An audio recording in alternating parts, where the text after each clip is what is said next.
So, with the 2018 FIFA Soccer World Cup officially over, it's been revealed that a beer brand, Budweiser's digital strategy, made it the most talked about brand during the tournament. We want to know why. Now, we know that sports sponsorship of this magnitude is a big numbers game, but we've also learnt over the years that it's no longer enough to simply stick your logo on a stadium, hold thumbs and hope for the best.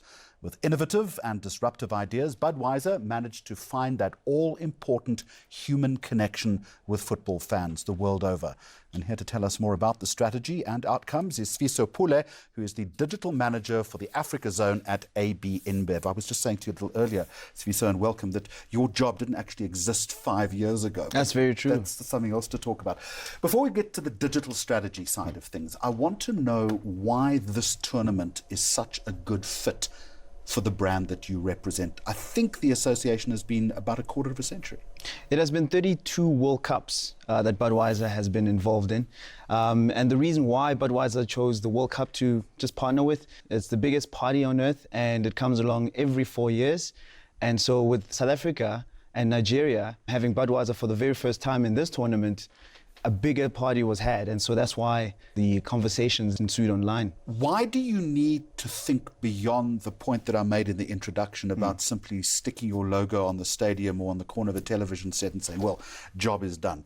I mean, in 10 years, the whole paradigm has shifted, hasn't it? No, it certainly has, Jeremy. I mean, media is no longer passively consumed. You know, as viewers, we also contribute to the conversation and in opinions that we give. And advertising also follows the same line because people are consuming their passion points, in this case it was football, and they're also talking about their favorite players, what their opinions of the referee's decisions are. And so the brand also needs to have a narrative and has to have an opinion and engage the consumers in their second screening behavior. How do you craft the narrative or the opinion to stay true to the tournament itself, but also to make sure that your brand isn't overreaching? So with Budweiser, we focus primarily on the light up moment. So the premise of the campaign was light up the World Cup. And what that means is that we looked for moments that actually just brought about sheer celebration and sheer just eruptions of joy and just partying at the World Cup. Give me an example. So, for example, where you might have focused. A goal, that brilliant moment that led to that ultimate goal, and also just doing the impossible. Russia beating Spain. I mean, I happened to have been in Moscow and actually being at the game. It was just electric. Rub salt into the wound. Yes. It was electric, and that was such a key moment. The following match after that, which was Russia-Croatia, the abbreviations is RUS. CRO, and we had Russell Crowe, that acronym, even Russell Crowe himself got involved in the conversation just to prove your point. That so what I want to know now is, let's focus on a goal. Yeah. Okay, so that is one of those moments that lights people's lives up, particularly the home fans. Yes.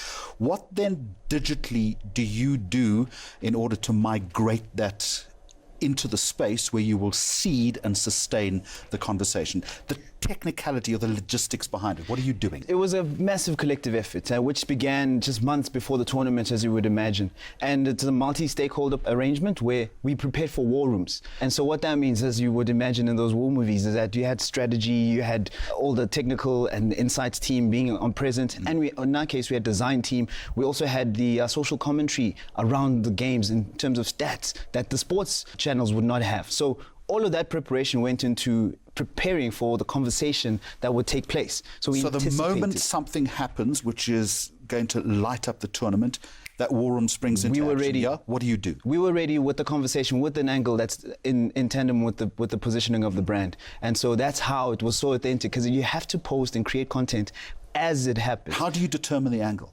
As I said, with preparation. So you anticipate like various angles. So it's content narratives that you would there's anticipate. A template of angles. There's a template of angles. You're a template of angles. And any eventuality, we would be ready with this, and you just customize and design and upload hit send. And hit send. And then and amplify, because you have to put paid support behind every social media post. It's no good these days that you put a post out and you anticipate that people would watch. You have to bring it to them, and that's how we actually dominated the conversation. And is this what you mean by using the interactive tools at your disposal? We have to. We have to be very much part of the game. We are very much part of the game, minute by minute, even to the referee's final whistle.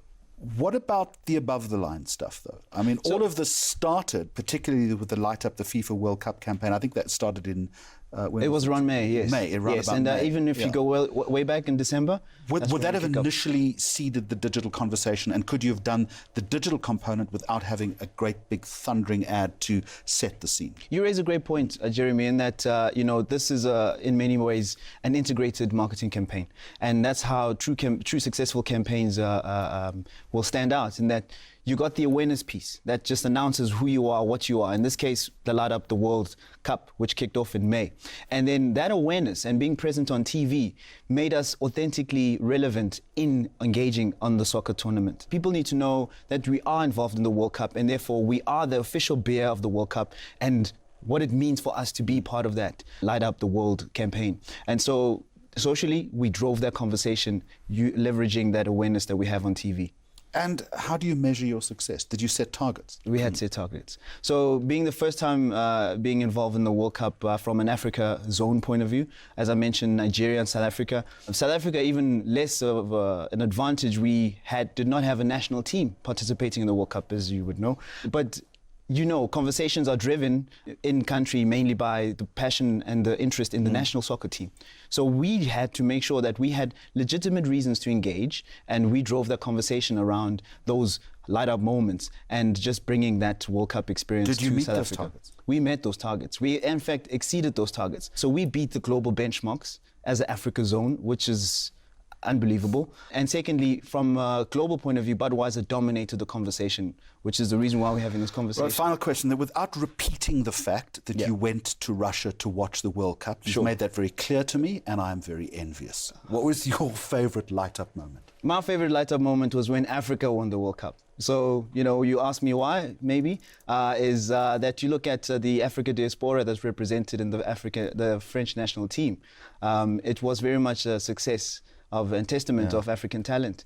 So that is my favorite light-up moment. And, if I can indulge here, is the Africa zone dominating the conversation on the World Cup for Budweiser. Thanks for talking to us. Thanks so much, really Jeremy. Appreciate it. Sifiso Pule, Digital Manager for the Africa Zone, as he's just been saying to AB InBev. Thank you very much for joining us.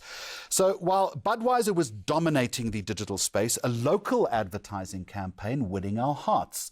The washing powder brand Omo has been doing some sterling and